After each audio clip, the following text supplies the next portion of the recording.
Hello बच्चों, आज हम लोग इस वीडियो में पढ़ेंगे क्लास 10 के इकोनॉमिक्स से चैप्टर नंबर 1, जिसका शीर्षक है विकास। इस पाठ के प्रश्नों का उत्तर जानेंगे।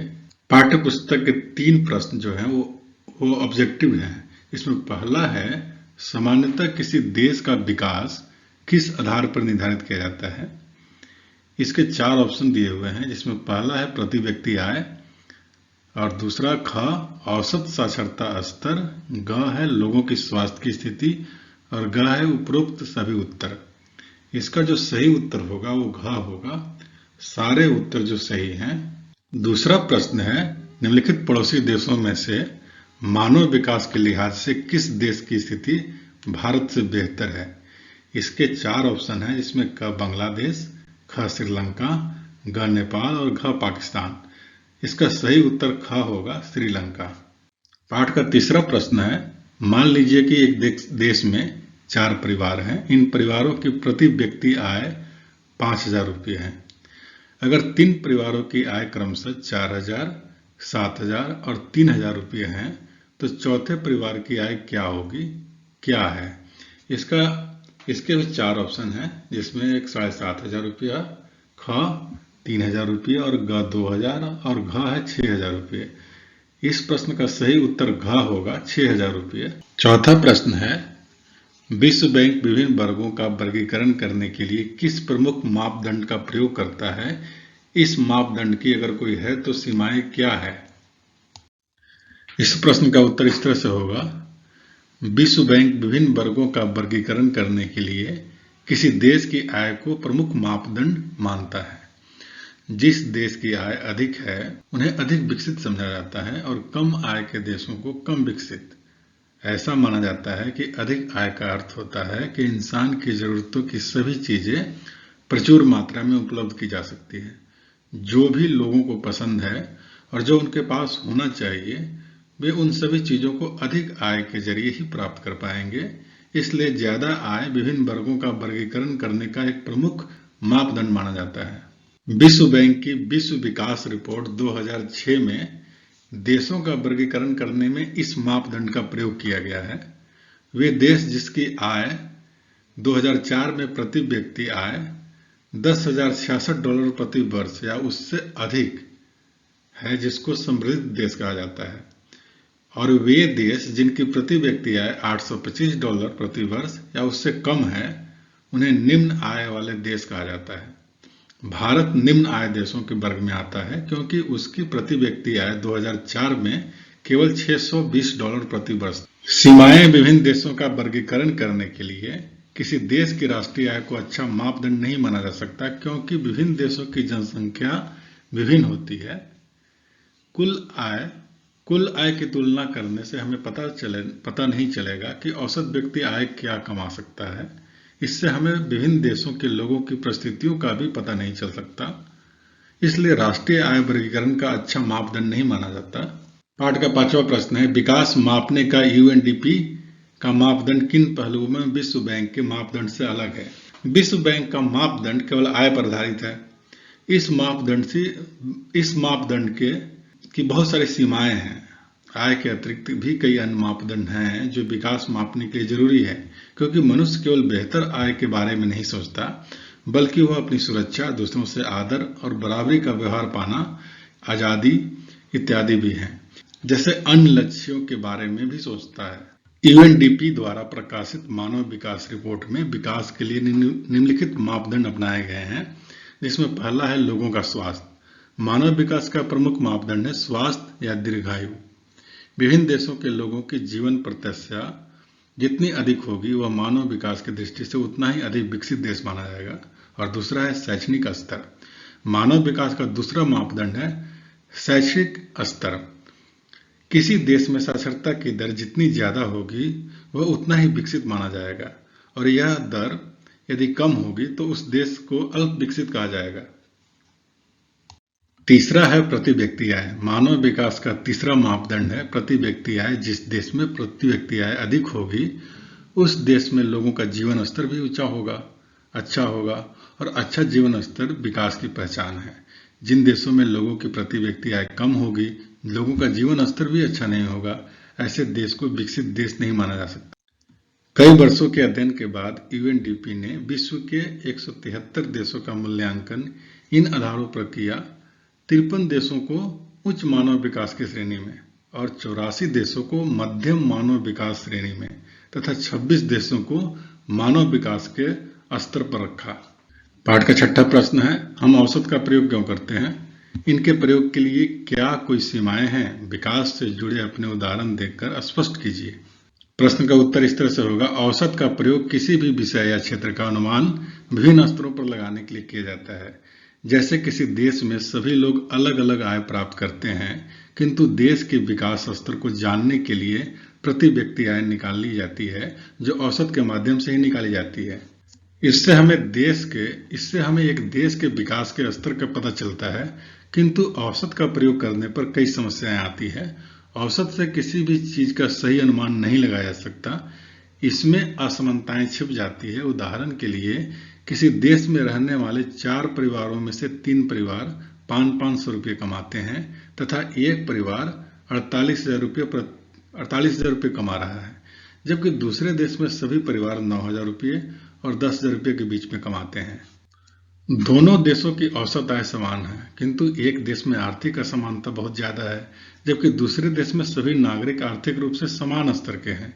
इस प्रकार औसत तुलना के लिए उपयोगी है, किंतु इसमें असमानताएं छिप जाती है। इससे यह पता नहीं चलता कि यह आय लोगों में किस तरह से वितरित हो रहा है, यानी बंट रहा है। पाठ का 7वां प्रश्न है, प्रति व्यक्ति आय कम होने पर भी केरल का मानव विकास क्रमांक पंजाब से ऊंचा है। इसलिए प्रति व्यक्ति आय एक उपयोगी मापदंड बिल्कुल नहीं है और राज्य की तुलना के लिए इसका उपयोग नहीं करना चाहिए। क्या आप सहमत हैं? तो चर्चा कीजिए। यदि व्यक्तिगत आकांक्षाओं और लक्ष्यों को देखा जाए तो हम पाते हैं कि लोग केवल बेहतर आय के विषय में नहीं सोचते, बल्कि वो अपनी सुरक्षा और दूसरों से आदर और बराबरी का व्यवहार पाना, आजादी इत्यादि अन्य लक्ष्यों के बारे में भी सोचते हैं। इस प्रकार जब हम किसी देश के विकास के बारे में सोचते हैं तो औसत आय के अलावा अन्य लक्षणों को भी देखते हैं।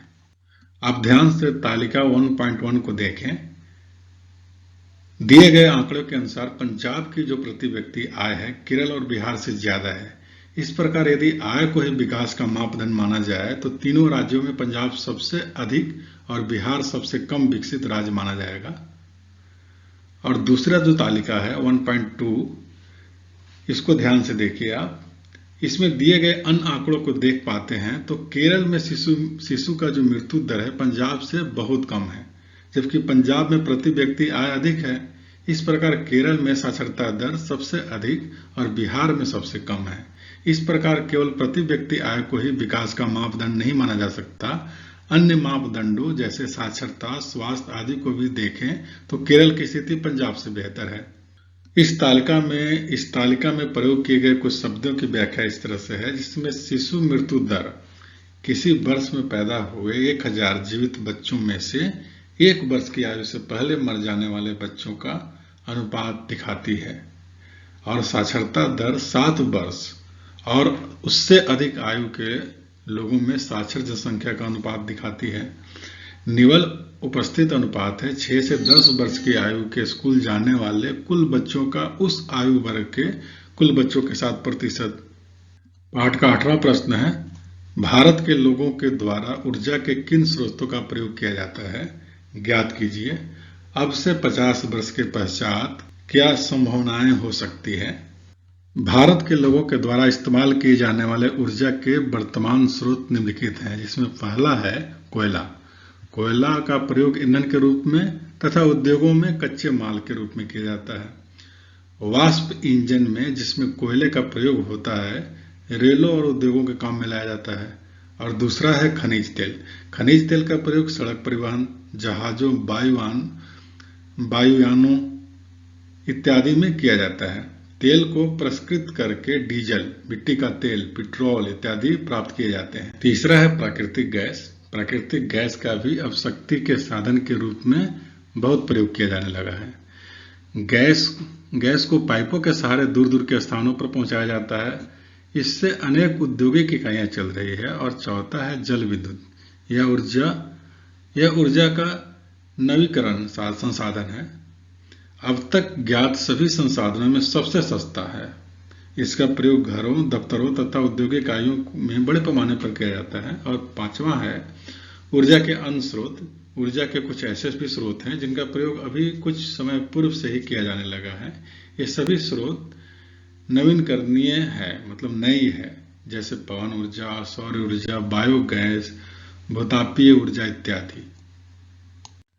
ऊर्जा के अधिकांश परंपरागत साधनों का प्रयोग लंबे समय से हो रहा है। ये सभी स्रोत अनवीनीकरणीय हैं, अर्थात एक बार प्रयोग करने पर समाप्त हो जाते हैं। इनकी पुनः पूर्ति संभव नहीं है। आने वाले 50 वर्षों में ये संसाधन यदि इसी तरह से इस्तेमाल किए जाते रहें तो समाप्त हो जाएंगे। यदि हमें इन संसाधनों को बचाना है तो ऊर्जा के नए और नवीकरणीय संसाधनों को खोजकर उनका अधिकाधिक प्रयोग करना होगा। पाठ का 9वां प्रश्न है, धारणीयता का विषय विकास के लिए क्यों महत्वपूर्ण है? इस प्रश्न का उत्तर इस तरह से होगा। धारणीयता से अभिप्राय है सतत पोषपीय विकास, अर्थात ऐसा विकास जो वर्तमान पीढ़ी तक ही सीमित न रहे बल्कि आगे आने वाले पीढ़ी को भी मिले। वैज्ञानिकों का कहना है कि हम संसाधनों का प्रयोग जिस तरह से प्रयोग कर रहे हैं उससे लगता है कि संसाधन शीघ्र समाप्त हो जाएंगे और आगे आने वाले पीढ़ी के लिए नहीं बचेंगे। यदि हमें विकास को धारणीय बनाना है, अर्थात निरंतर जारी रखना है, तो हमें संसाधनों का प्रयोग इस तरह से करना होगा जिससे विकास की प्रक्रिया निरंतर जारी रहे और भावी पीढ़ी के लिए भी संसाधन बचे रहे। पाठ का 10वां प्रश्न है, धरती के पास सब लोगों की आवश्यकताओं को पूरा करने के लिए पर्याप्त संसाधन है, लेकिन एक भी व्यक्ति के लालच को पूरा करने के लिए पर्याप्त संसाधन नहीं है। यह कथन किस विकास की चर्चा में कैसे प्रासंगिक है, चर्चा कीजिए। प्रश्न का उत्तर इस तरह से होगा, पृथ्वी पर विभिन्न प्रकार के साधन पाए जाते हैं जिनका उपयोग मनुष्य अपनी विभिन्न आवश्यकताओं को पूरा करने के लिए करता है। ये साधन संसाधन बन जाते हैं। ये संसाधन सीमित मात्रा में उपलब्ध है। यदि मनुष्य बुद्धिमत्ता से इन संसाधनों का प्रयोग करे तो वह अपनी सभी जरूरतों को पूरा कर सकता है। यदि संसाधनों का दुरुपयोग न किया जाए तो इनका प्रयोग करके विकास की प्रक्रिया को और निरंतर जारी रखा जा सकता है। किंतु यदि इन संसाधनों का प्रयोग निजी लाभ के लिए किया जाए तो हो सकता है कि ये एक व्यक्ति के लाभ को भी पूरा न कर पाए। यदि इन संसाधनों का अंधाधुंध प्रयोग किया गया तो ये समाप्त हो जाएंगे। अनवीकरणीय संसाधन जो सीमित है और जिनका एक बार प्रयोग करने पर वे खत्म हो जाते हैं, उनका प्रयोग सोच समझ कर करना होगा। इनका प्रयोग करते समय हमें आगे आने वाले पीढ़ी की आवश्यकताओं को ध्यान में रखना होगा। इस प्रकार उपरोक्त कथन से हमें यह सीख निकालते हैं कि प्राकृतिक संसाधनों का प्रयोग केवल आवश्यकताओं को पूरा करने के लिए किया जाए, न कि किसी निजी स्वार्थ की पूर्ति के लिए। इससे ये संसाधन शीघ्र समाप्त हो जाएंगे और विकास की प्रक्रिया रुक जाएगी। पाठ का 11वां प्रश्न है, पर्यावरण में गिरावट के कुछ ऐसे उदाहरणों की सूची बनाइए जो आपके आसपास देखे हों। इस प्रश्न का उत्तर इस तरह से होगा, कूड़े कचरे और अवांछित गंदगी से जल, वायु और भूमि का दूषित होना पर्यावरण प्रदूषण कहलाता है। पर्यावरण में गिरावट के बहुत से उदाहरण हैं, जिसमें कुछ निम्नलिखित इस प्रकार से हैं। जिसमें पहला है जल प्रदूषण। नदियों, झीलों और समुद्रों में बहाए गए कूड़े कचरे या औद्योगिक अपशिष्ट जल को प्रदूषित करता है। इससे जल में ऑक्सीजन की मात्रा कम होने से जलीय जीव मरने जाते हैं। जहाजों से रिसने वाले तेल से समुद्री जीवों को हानि पहुंचती है। दूसरा है वायु प्रदूषण। कारखाने से धुएं तथा मोटर वाहनों से धुएं वायु को प्रदूषित करते हैं। इससे मानव स्वास्थ्य और वन्य जीवन दोनों को ही हानि पहुंचती है। और तीसरा है भूमि प्रदूषण। भूमि पर कारखानों के द्वारा, घरों या अन्य स्रोतों के द्वारा कूड़ा कचरा आदि फेंकने से पर्यावरणीय समस्याएं उत्पन्न हो जाती है। कृषि क्षेत्रों में अधिक उर्वरक का प्रयोग करने से भी भूमि की उपजाऊ शक्ति खत्म हो जाती है और ये उर्वरक भूमि को प्रदूषित करते हैं। बढ़ती हुई जनसंख्या, संसाधनों का दुरुपयोग, अधिक मात्रा में पेड़ों को काटने के कारण पर्यावरण में गिरावट बहुत तेजी से हो रही है और इसके बहुत से उदाहरण हमारे आसपास हैं। पाठ का 12वां प्रश्न है, तालिका 1.6 में दी गई प्रत्येक मद के लिए ज्ञात कीजिए कि कौन सा देश सबसे ऊपर है और कौन सबसे नीचे। इसमें आप इस जो तालिका है उसको ध्यान से पढ़ना होगा आपको। इसमें देश, प्रति व्यक्ति आय अमेरिकी डॉलर में और जन्म के समय संभावित आयु, साक्षरता दर, जनसंख्या, 3 स्तरों के लिए सकल नामांकन अनुपात और विश्व में मानक विकास सूचकांक ये सब दिए हुए हैं। इसको स्टडी करने के बाद आप इस प्रश्न का उत्तर दे सकते हैं। इसमें कुछ टिप्पणी है। इसमें पहला है HDI का अर्थ है मानव विकास सूचकांक। ऊपर दी गई तालिका में HDI सूचकांक का क्रमांक कुल 177 देशों में है। दूसरा है जन्म के समय संभावित आयु, जैसे नाम से स्पष्ट है व्यक्ति के जन्म के समय औसत आयु की संभावना दर्शाती है। और तीसरा है तीनों स्तरों के लिए सकल नामांकन अनुपात से अर्थ है प्राथमिक स्कूल, माध्यमिक स्कूल और उससे आगे उच्च शिक्षा के नामांकन अनुपात के कुल योग है। और चौथा है प्रति व्यक्ति आय की गणना सभी देशों के लिए डॉलर में की जाती है ताकि उसकी तुलना की जा सके। यह इस तरीके से भी की जाती है कि $1 किसी भी देश में समान मात्रा में वस्तुएं और सेवाएं खरीद सके। प्रश्न का उत्तर इस तरह से होगा, तालिका को अपने सामने रखिए और इसका उत्तर लिखिए आप। तालिका में 1.6 का विभिन्न मापदंड के आधारों पर दुनिया के विभिन्न देशों को विकास के अलग अलग श्रेणियों में बांटती है। इसमें प्रति व्यक्ति आय, संभावित आयु, साक्षरता दर, सकल नामांकन अनुपात तथा मानव विकास सूचकांक क्रमांक का मापदंड बनाया गया है। प्रति व्यक्ति आय के आधार पर श्रीलंका सबसे ऊपर तथा म्यांमार सबसे नीचे। जन्म के समय संभावित आयु, जीवन प्रत्याशा के आधार पर श्रीलंका सबसे ऊपर तथा म्यांमार सबसे नीचे। साक्षरता दर के क्षेत्र में श्रीलंका सबसे ऊपर और बांग्लादेश सबसे नीचे। सकल नामांकन अनुपात के आधार पर श्रीलंका सबसे ऊपर तथा पाकिस्तान सबसे नीचे। मानव विकास सूचकांक के क्रमांक में श्रीलंका का स्थान विश्व में 93वां है, जो इस तालिका में दिए गए सभी देशों से ऊपर है, तथा नेपाल में 138वां है, जो सबसे नीचे है। नीचे दी गई तालिका में भारत में अल्प पोषित वयस्कों का अनुपात दिखाया गया है। यह वर्ष 2011 में देश के विभिन्न राज्यों में एक सर्वेक्षण के आधार पर आधारित है। तालिका का अध्ययन करके निम्नलिखित प्रश्नों का उत्तर दीजिए। इस तालिका को आप ध्यान से देखेंगे तभी प्रश्नों का उत्तर दे पाएंगे। इसमें पहला प्रश्न है, केरल और मध्य प्रदेश के लोगों के पोषण स्तरों की तुलना कीजिए। इसका उत्तर इस तरह से होगा, उपरोक्त आंकड़ों केरल और मध्य प्रदेश के लोगों के पोषण स्तर को दर्शाते हैं। इसके अनुसार केरल में 22% पुरुष और 19% महिलाएं अल्प पोषित है, जबकि मध्य प्रदेश में 43% पुरुष और 42% महिलाएं अल्प पोषित है। इसका अर्थ है कि मध्य प्रदेश में अधिक लोग अल्प पोषित हैं। और दूसरा प्रश्न ख है, क्या आप अंदाजा लगा सकते हैं कि देश के लगभग 40% लोग अल्प पोषित क्यों हैं? यद्यपि यह तर्क दिया जाता है कि देश में पर्याप्त खाद्य पदार्थ है। अपने शब्दों में विवरण दीजिए। उत्तर इस तरह से होगा, देश में पर्याप्त अनाज होने के बावजूद भी देश के 40% लोग अल्प पोषित हैं, क्योंकि अभी भी लगभग 40% लोग गरीबी रेखा से नीचे हैं। ये व्यक्ति इतना भी नहीं कमा पाते कि अपने लिए 2 समय का खाना प्राप्त कर सके। इसलिए देश में अनाज उपलब्ध होने के बावजूद भी ये उसे खरीद नहीं पाते और वो अल्प पोषित रहते हैं।